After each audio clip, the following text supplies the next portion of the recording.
Good afternoon. Make sure my phone's off. I count it as one of the greatest honors of my life to serve the people of Missouri and my Senate colleagues as the Missouri Senate President Pro Tem. The challenges, opportunities, victories, and defeats, in addition to my personal convictions, have shaped my views of this role and my leadership in Missouri's upper chamber.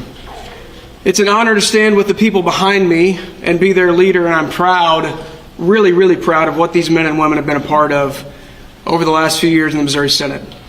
We've passed the strongest pro-life legislation in the country, ending elective abortion in this state and decimating funding to Planned Parenthood. We've passed the strongest pro-Second Amendment protections in the country. We've cut income taxes 4 times in the last 6 years. We've passed the first substantive piece of education reform since Republicans took the majority 20 years ago. We've pushed back against COVID tyranny and local governments who sought to take away Missouri's freedoms and livelihoods throughout the pandemic. We've stood up to protect biological female athletes and have said that gender transition surgeries and hormones will not happen on minors in Missouri.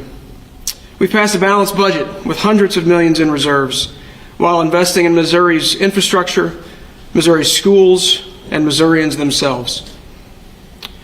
The beginning of the 2024 legislative session in the Senate has been nothing short of an embarrassment. A chamber designed to be occupied with civil, principled statesmen and women have been overtaken by a small group of swamp creatures who all too often remind me more of my children than my colleagues. This group has heard the cry of Missourians, this group behind me, who are demanding more of us. They have demanded progress, civility, and the passage of policies that will provide better schools, a stronger economy, and safer communities around this state. Instead, the Chaos Caucus has chosen to use the Missouri Senate as a place to try and salvage their languishing statewide campaigns and intentionally destroy the institution in an effort to claim that the game is rigged against them. They are willing to upend more than a century of tradition and honor simply so they can continue to receive a paycheck from taxpayers. As the leader of the Missouri Senate and with the full support of the true Republican majority, we will no longer allow this to stand. Today I've made the following changes to our Missouri Senate committee structure. The removal of Senator Denny Hoskins as the chair of the Committee on Economic Development and Tax Policy. The removal of Senator Denny Hoskins from the Senate Appropriations Committee.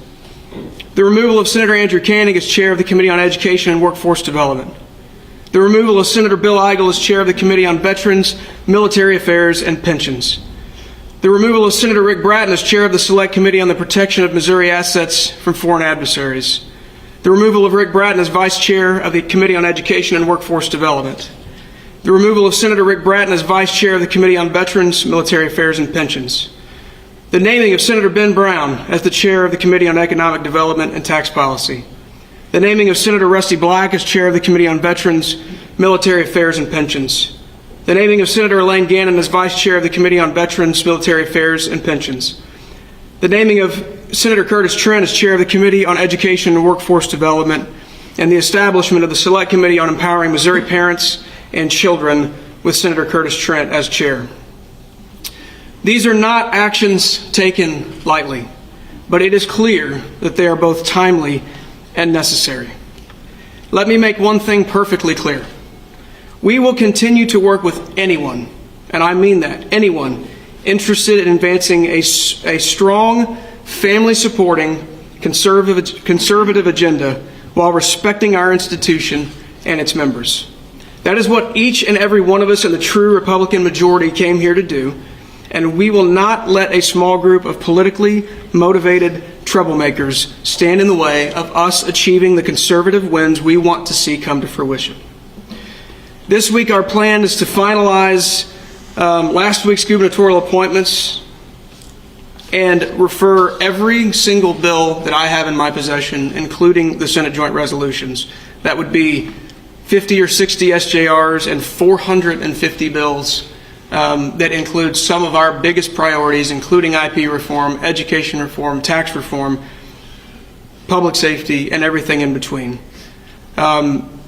We know the FRA is in front of us. That is not ready for prime time. We have no intention of going to that today. We want to start a conversation this week on giving parents and kids more choices in their education. If the members impacted by today's actions want concrete, conservative progress, they can still have it. The true Republican majority stands ready to get to work to move our shared priorities: education reform, tort reform, IP reform, tax cuts, public safety, and so much more. We are about results, and we don't care who gets the credit. All of these policies are attainable, but it will only come if the Chaos Caucus makes an intentional decision to start working with their colleagues instead of taking their marching orders from people in Virginia. Senator O'Loughlin. So I just want to echo Senator Rowden. We have a lot of bills waiting in the wings that we have not been able to get to. We have education reform, tort reform, tax reform, initiative petition reform, and it's time that we get to business. We're tired of having books read to us on the floor and valuable floor time being wasted. So I fully support his decisions, and I look forward to working with the rest of the Senate. Senator Reed. Can I get my glasses out here? Good afternoon. Assistant Majority Floor Leader Jason Beam. The Missouri Senate is one of the most respected bodies in this state, a place where senators represent their districts and their constituents in a stately and respectful manner. We work together to better our state. Since I've been in the Missouri Senate, a group of senators have not followed the tradition of respect and integrity. Instead, they have used the floor of the Senate for their own personal interest, make political speeches, and obstructed the process in which legislation and issues are debated and passed. The time has come to not allow this destructive behavior. I stand firmly with our caucus, the Republican caucus, to address this issue now so that we can have a productive session passing the budget and our conservative legislative priorities. Thank you. Leadership will be in my office after session today. We can answer additional questions today, but for now, that's all we're going to do. Thank you.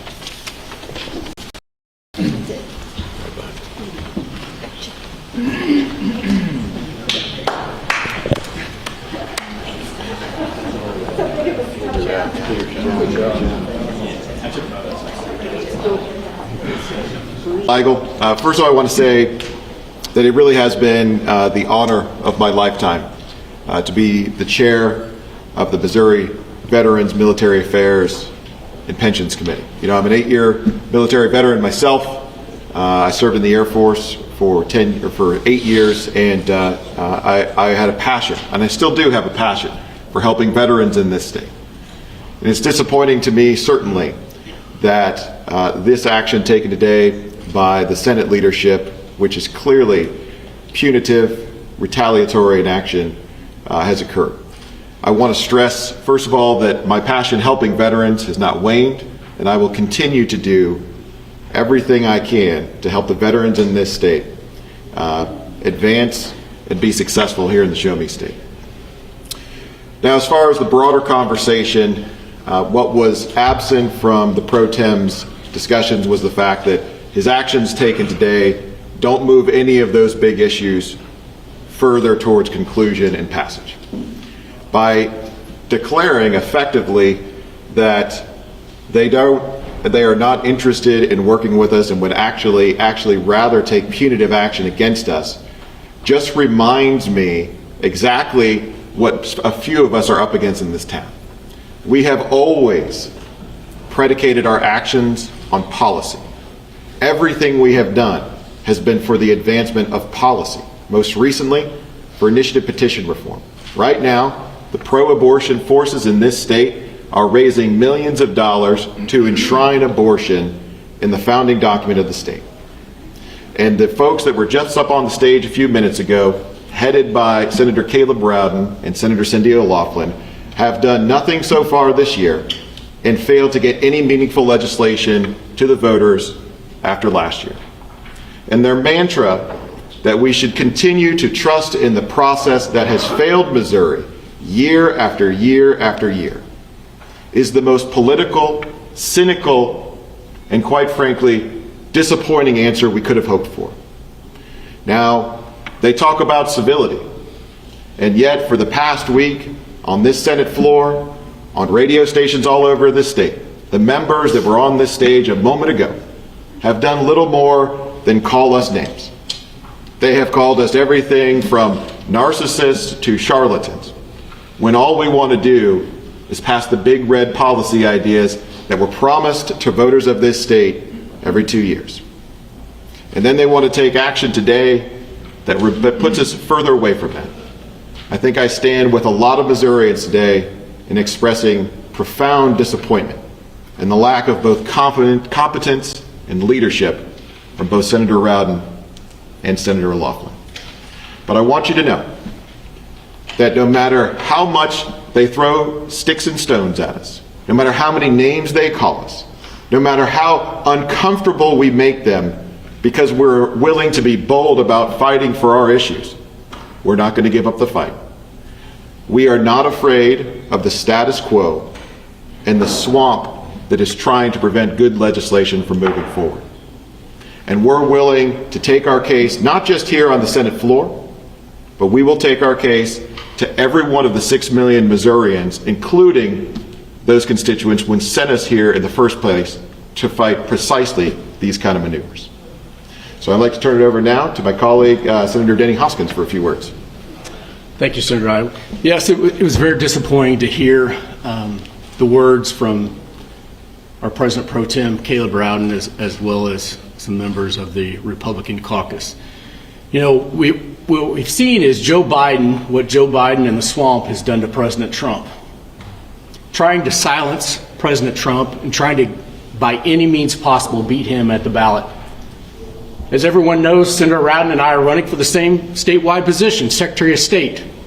And so Senator Rowden is using the same playbook that Joe Biden is using on President Trump on me to try and silence me and win and beat me in a statewide race by using his position of power to be punitive. I will continue to fight for my district. I will continue to fight for my constituents. I've said that my priorities, you can find my priorities in the first 4 bills that I filed. Election integrity, personal property tax cuts, eliminate the sunset on the SAFE Act, IP reform. My SJR is the first SJR that can be referred. We're in the 4th week of session now, and our President Pro Tem, even though IP reform has been declared the #1 priority of not just the Freedom Caucus, but also of the Republican caucus, he has still not referred any of those SJRs. If something's a priority, do we wait until the last day in order to pass it, as Senator Laughlin said recently, or do we take it up one of the first things? I'm very disappointed in my Republican colleagues, but this is what happens when you're a conservative and the uniparty tries to take over your party. I'm going to continue to stand and fight for my conservative values, my conservative beliefs, and it's unfortunate that our President Pro Tem, Caleb Rowden, has decided to use his office to take and try and beat me in the statewide race of Secretary of State that we're both running for. Thank you. Yeah. Well, I'm just getting up here. I was actually in committee finding out the news that of what just transpired. I think it's a show of inability to lead. You know, a pro tem that comes to the floor last week and says he's never been punitive, yet on full display before you, shows the ultimate display of being punitive. And somebody that wants to go out and say that he's for bringing peace, yet wants to create nothing but war between people who just want to get the policies of the Missouri voters who sent us here done. They're tired of all the games being played, and that's why things have to be risen to a level that they are. The last day method does not work. It's a recipe for failure, as time and time and time again has shown, and we refuse to stand idly by and allow it to continue to occur when we see abortion being potentially put in our Missouri Constitution. $2 million thrown into coffers to bring that message, while the leadership here in the Senate plays political games, parlor games, instead of advancing good policy and protecting our Constitution. We want to advance good policy. The Republican platform, that's all we've said we want to do. They've not met with us. They've not wanted to talk with us. They want to do shows. They want to do podcasts. And they want to sit and just poke the bear. And that's what they continue to do. They are ineffective leaders. And it's quite clear by their display today that is their want and desire, is to try to inflict pain on those who want to just do what's right by the Missouri voters, who sent supermajorities here to do supermajority things, not the lobbyist ilk and garbage that goes on behind closed doors and funds their campaigns. And that's what we're tired of doing, is the business as usual. And it's quite clear that they want to continue to do business as usual. And we refuse to stand idly by while that occurs. So, this is going to be an interesting time here in the state of Missouri. Just realize this is not our doing, this is their doing, trying to create this sort of environment in the Missouri Senate. And that is all that can be said with what was on full display here before you today. So we'd be happy to answer any questions. So you're swamp creatures, they're swamp in the swamp. It's war. Are we now open warfare for the next 4 months of just daily fighting in the Missouri Senate? Absolutely not. First off, swamp creature, look at the things that this group advances. It's perfectly and absolutely in line with what the Missouri Republican platform is, what we ran and were elected upon. Look at what those who just said we were swamp creatures, what they are trying to advance. It is the swamp creature type legislation that continues to get them reelected while deceiving the voters that sent them here. So if there's anybody that's a swamp creature, it sure isn't the people who are advancing those good conservative policies. Rowden implied that the Freedom Caucus is taking instruction from people in Virginia. Can you speak to that? Absolutely not. No, we've tried to meet. We've tried to personally do these things. We're the ones out on the floor actually doing the things within the confines of our rules to bring forth our legislation for the Missouri voter. They can use the Washington, whoever from Virginia as scapegoats, but it's just the fact that they don't want to do what Missouri voters want them to do. Add one thing. Absolutely. Do I strike you as someone that's taking orders from anybody but my constituents? I would also add, so we talked about communication. Our President Pro Tem Rowden, as well as our Majority Floor Leader Cindy O'Laughlin, have not texted me, called me, or asked me to come to their office to see if we can work out any differences. Their lack of communication is very telling. Not one time has any of our leadership come to me and said, hey, let's meet and see if we can figure this out, Senator Hoskins. We heard rumors of this charade going on this past weekend. We heard charade of having a caucus phone call that us three senators weren't invited to on Sunday, which begs the question, was there a sunshine violation if there was a caucus phone call where not all members of the caucus were invited? This is very disheartening and concerning that our leadership is not capable of leading. We need new leadership in the Missouri Senate. What's the plan for today? You just heard Caleb Rowden say that they are going to move forward with the gubernatorial appointments. Last week you guys put out a press release saying that's not going anywhere until IP. What's your plan for today? What's quite clear by his vision and his directive and what he wants to do, that it's not get IP done, it's not get those things done, it's to continue to exacerbate the issue and the problem in the Senate, because we know we've set forth the criteria, the line in the sand of how we're going to get the gubernatorial appointments, which we do. We want to get them done. But we want to get IP done before we get anything else done out of this chamber, along with education reform. Instead, it's the games and the setting up the process to create division and create the explosions on the Senate floor. So again, it's a leadership issue. They can sit and use us as scapegoats, but it's the ones that are actually bringing these things to the floor, knowing what we've communicated. So that in the end is an indictment on them. On the matter of IP reform, two quick questions. Do you want IP reform on the ballot in August and then the award might then be in November?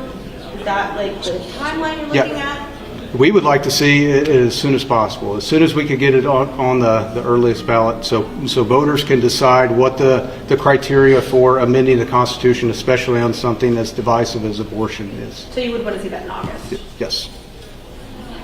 Anyone else? Well, thank you very much. Appreciate your time.